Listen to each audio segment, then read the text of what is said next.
अतीक की पत्नी शाइस्ता लापता है तो वहीं अशरफ की पत्नी जैनब भी लापता है। जाहिर है अब गोलीबाज असद, गुलाम, गुड्डू मुस्लिम और अरमान के अंजाम पर लोगों की निगाहें टिकी हैं। Bureau report, Republic Bharat.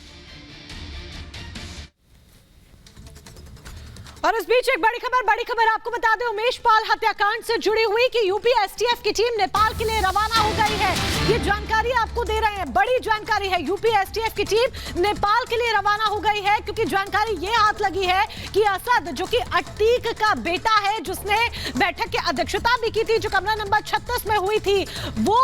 Bahraich के रास्ते नेपाल रवाना हो गया है। ये खुफिया जानकारी भी निकल रही है, हालांकि आधिकारिक तौर पर इसकी पुष्टि नहीं है, लेकिन ये जानकारी सूत्रों के हवाले से हाथ लग रही है और ऐसे में यूपी एसटीएफ की टीम नेपाल के लिए रवाना हो गई है।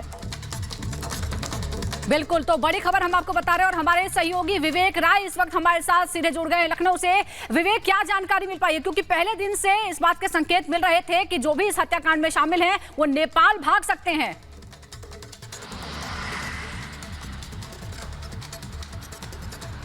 जी बिल्कुल, देखिए आज 10वां 11वां दिन है और तब से लगातार ये असद को लेकर के जो छानबीन है वो लगातार जारी थी और गुड्डू मुस्लिम और असद, इन दोनों के बारे में जानकारी को लेकर के पुलिस लगातार अलग अलग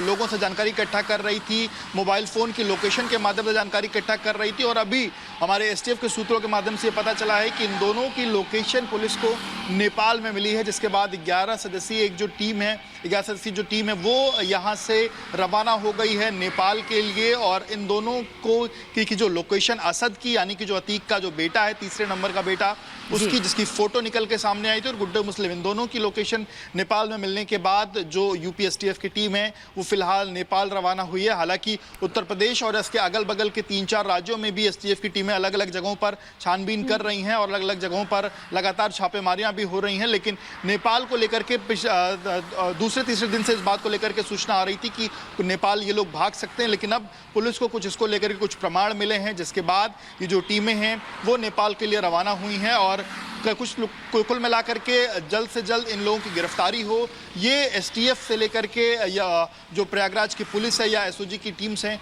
उनका कुल मिलाकर के यही मानना है कि जल्द से जल्द इन लोगों की गिरफ्तारी हो और इसी को लेकर के कहीं ना कहीं ये पूरा का पूरा जो ऑपरेशन है वो चल रहा है। आपको बताऊं कि पिछले दिनों में 40 से अधिक जगहों पर छापेमारी भी हुई है, अलग अलग राज्यों में भी छापेमारी हुई है, उत्तर प्रदेश के बगल में मध्य प्रदेश में भी छापेमारी हुई है, इसके अलावा बिहार में भी छापेमारी की भी बात निकल के सामने आई है। हालांकि इन लोगों के नेपाल भागने का सुराग पुलिस को देर रात मिला, इसके बाद आज सुबह तकरीबन 5-5:30 बजे की खबर है कि बिल्कुल, देखिए जांच लगातार चल रही है, 2 एनकाउंटर हो चुके हैं और 2 लोगों की लोकेशन पता चली है। विवेक, अब हमारे साथ बने रहिए, वैभव और अमित भी हमारे साथ है, लेकिन आप